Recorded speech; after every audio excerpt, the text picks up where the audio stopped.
Hi, I'm Gary Shockley, the Director of Equipping Vital Congregations for the Susquehanna Conference of the United Methodist Church. I want to spend a few minutes with you and hopefully members of your congregation as I share with you some insight about what might constitute a thriving post-COVID-19 congregation.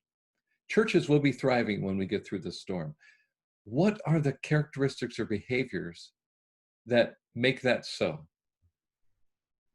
The first one is that thriving COVID-19, post-COVID-19 congregations will identify and stay focused on the why.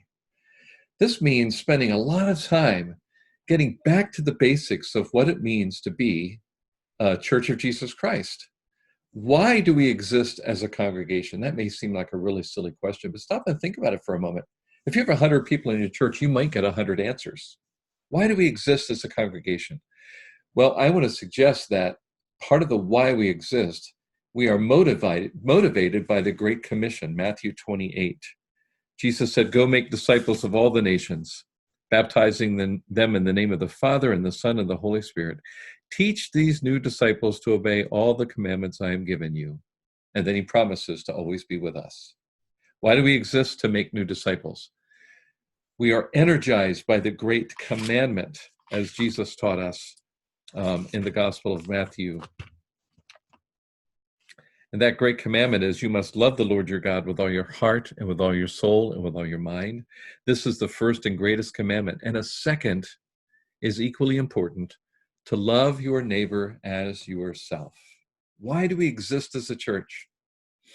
To make disciples of Jesus Christ for the transformation of the world is how we would answer that as United Methodists. But that is driven by our love for God with everything that we are, and love for the world and the people around us. We exist for these purposes. And it's important to make an alignment, make sure there's an alignment of our values. What do we value as the people of God? And how do we behave as the people of God in life together, in ministry together? And those need to be aligned with our why. Thriving post-COVID churches will get clear and stay clear on this. You've got to know and be able to articulate again and again your why. The second thing is thriving post-COVID congregations will check their motivations. What is the drive behind nearly everything we do? Is it to maintain the status quo? Is it because we've always done things this way and we want to make sure we continue? Is our motivation to make members happy, really? Or is it to be a force of change in the world? What motivates us is we know we can make a difference, that the world is waiting for us, to do justice, to love mercy, to walk humbly with our God. Thriving churches will check the motivation behind everything they do and hold each of them up to that why we exist. I like this quote: ask yourself if what you're doing today is getting you closer to where you want to be tomorrow. Thriving post-COVID churches will be churches that learn to let stuff go. Phyllis Tickle, in her book called The Great Emergence, talks about this. She says, every 500 years, the church has a giant yard sale. Everything near and dear to us is carted to the curb and taken off, hauled away.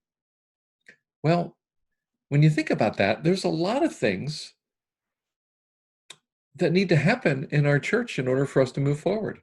I see the neighbors around me on garbage day. There's all kinds of stuff out there I've never seen before. People are taking the time to jettison a lot of stuff since they're spending more time at home. I wonder what needs to be taken to the curb from our churches and left there.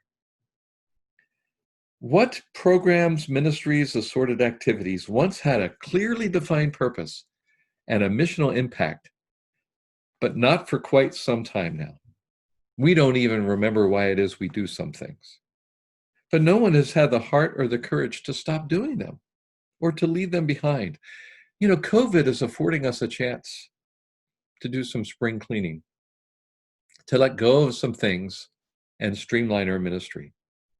A good test of what we should keep or whether we should keep an activity or a program is to ask, is it helping us to build relationships with God, to build relationships with each other and the people in the world. Going back to our why, to love God, love others, right? To make disciples of Jesus Christ for the transformation of the world. If the things we are doing are not helping us to do that, maybe it's time to let them go.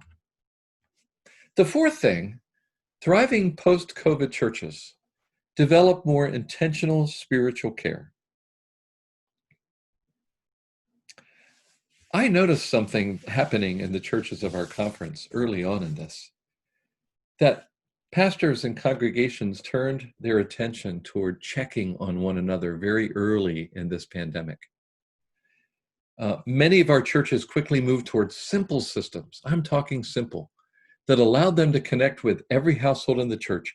And mostly that was a phone call. Sometimes there were care packages that were dropped off. Most of the time, it was a concerted effort on the part of pastors and lay folks to check on one another. Pastoral care quickly grew past the task of the minister, where laity were invited and equipped to engage more in this ministry. How hard is it really to dial the phone and just ask someone how they're doing and what they need? I was surprised to find that studies have shown that as a result of this virus, 30% of active Christians overall and 50% of millennial Christians completely disengaged from their churches. That shocked me. When I talk about disengaged, they're not worshiping online. They're not becoming a part of some kind of online study. Some of them have just entirely stopped giving. There was a rapid disconnect. How do we provide spiritual care? Can we provide spiritual care to folks who have found a need to do that? I think thriving post-COVID churches learn that regular contact with congregants, that's an opportunity for us to find out how you're doing and be able to track their spiritual health, not just to contact them when they're sick, but how is it with your soul? Do you have devotional resources? Is there a way for us to share the sacrament of Holy Communion? This kind of assessment and tracking is critical to maintaining the wellness and vitality of the overall church. The fifth thing is for us to keep a sharp eye on our energy consumption. Thriving post-COVID-19 churches will be able to do that. They're going to watch where their energy is expended. Think about the human and financial resources that your church has had to invest prior to COVID-19 on making Sunday morning worship work. The number of people, the number of resources, the number of hours spent on making that happen. Very early in this pandemic, so much of those resources had to be quickly reallocated so that we could create and sustain and provide online worship. And we've actually engaged with a lot of unchurched people in that process. And yeah, there's still work that's involved in that, and early on, a lot of work. But far fewer human resources and financial resources needed to make that happen. In post-COVID, do you really want to go back to expending energy the way you used to?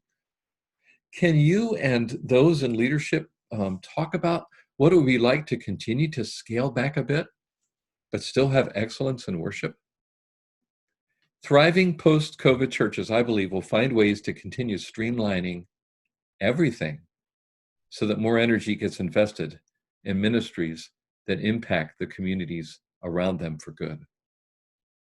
I hope this gives you something to think about and maybe spark some conversation with members of your congregation. I want you to know that we are here to help. To contact the Equipping Vital Congregations team, there's the email address, evcoffice@susumc.org, and the number at the conference center. We'd like to hear from you, and we want to help. Thanks. God bless you.